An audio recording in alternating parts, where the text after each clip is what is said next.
Welcome to the Explainer.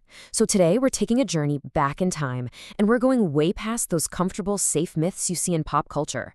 By digging into recent scientific data, some absolutely wild 2025 fossil discoveries, and the historical fossil record, we're going to prove something pretty fascinating.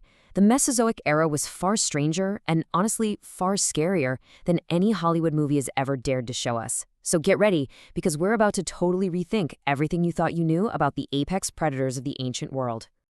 Okay, let's dive into this. It's completely natural that your absolute baseline for prehistoric fear is the absolute mighty Tyrannosaurus rex. I mean, it's the undisputed star of the screen, the so-called king of the dinosaurs, and genuinely, it was a terrifying biological machine. Your fear there is 100% validated by science. But what if I told you that while T-Rex was busy ruling its own specific domain, the rest of the world was evolving creatures with adaptations so bizarre and so deadly that they make our favorite movie monsters look, well, kind of tame? Today, we are tracking down the stranger, vastly deadlier creatures that actually shared our planet millions of years ago. Section 1. Famous but outmatched. Hollywood versus history.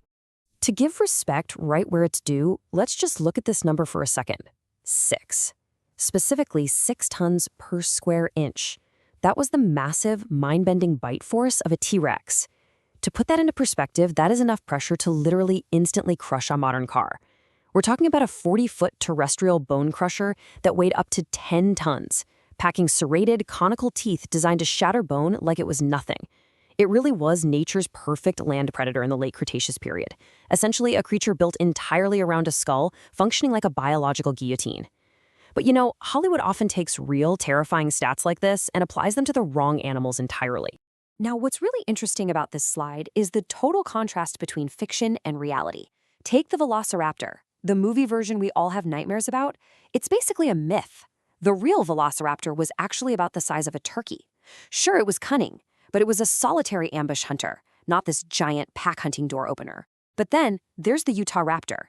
Measuring nearly 20 feet long and armed with multiple massive claws, this guy was the real nightmare. Scientists actually note that its robust tibia, its lower leg bone, points to just immense leg strength. It didn't just bite, it used its massive weight and powerful legs to deliver fatal, slashing kicks, all while balancing perfectly on its prey. Just imagine a creature the size of a full-grown grizzly bear coming at you with the agility of a martial artist. The truth is way more intimidating.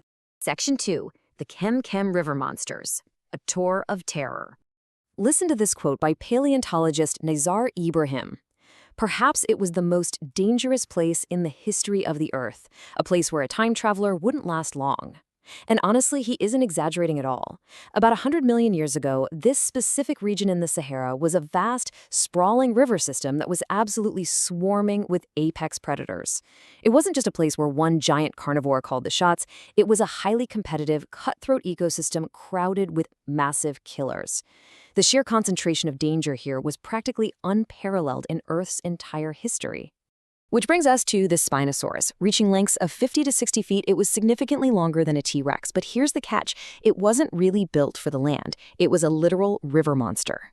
Look at these incredible physical adaptations. Its nostrils were positioned way further back on its crocodile-like snout, letting it breathe while almost completely submerged in murky waters.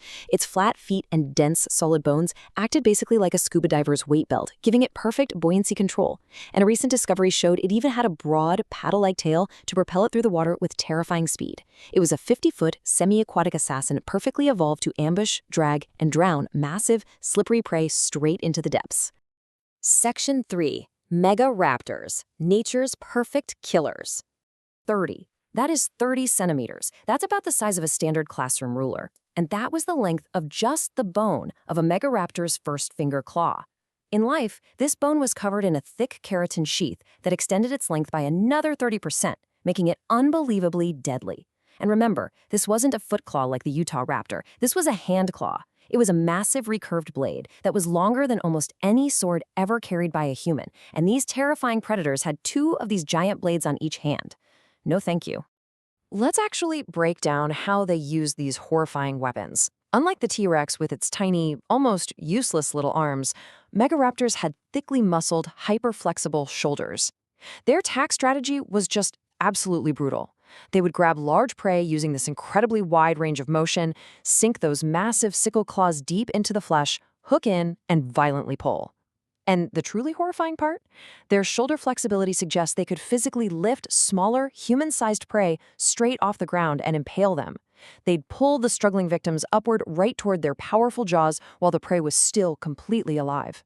It's a hunting technique that honestly feels deliberately designed for a horror film, prioritizing horrific trauma and speed over sheer bite force.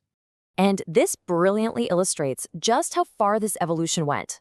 Meet my macrothorax, discovered down in Argentina.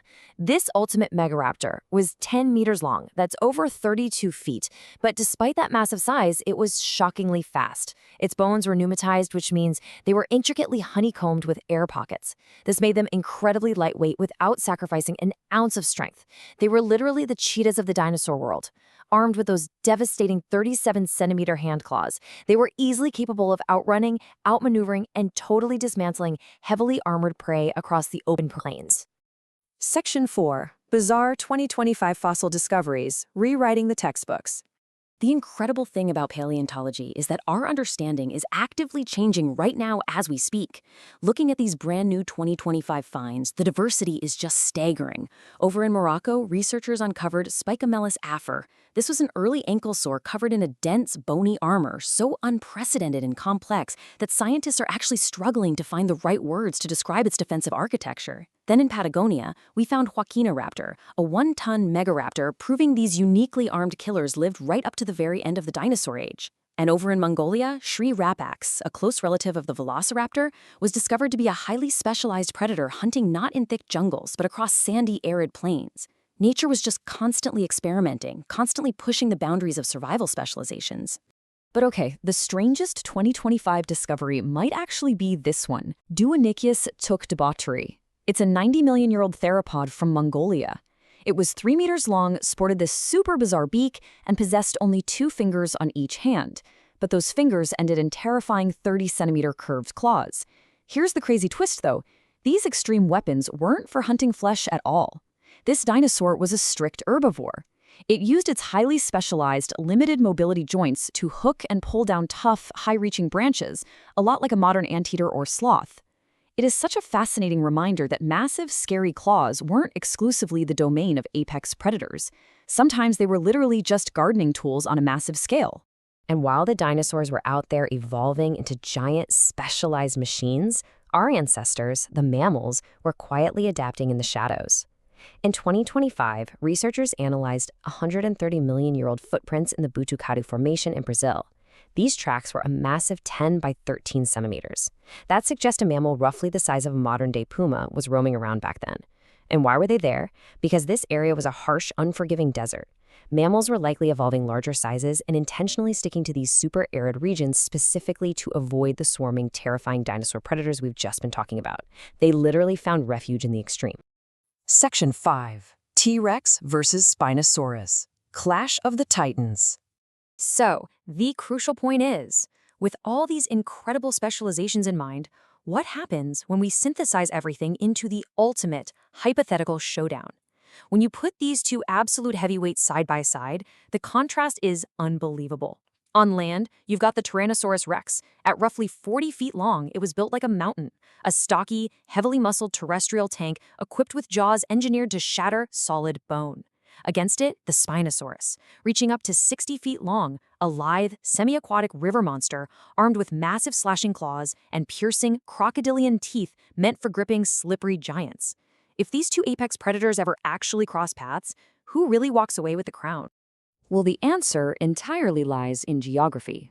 There really is no universal king of the dinosaurs. Survival and victory depended completely on which specific environment their bizarre adaptations were built for. If this fight happens on solid ground, the T-Rex's stocky agility and fatal, bone-breaking bite gives it a massive, insurmountable advantage over the awkward, short-legged Spinosaurus. But if the Spinosaurus manages to drag the T-Rex into the deep water of a river system, everything changes.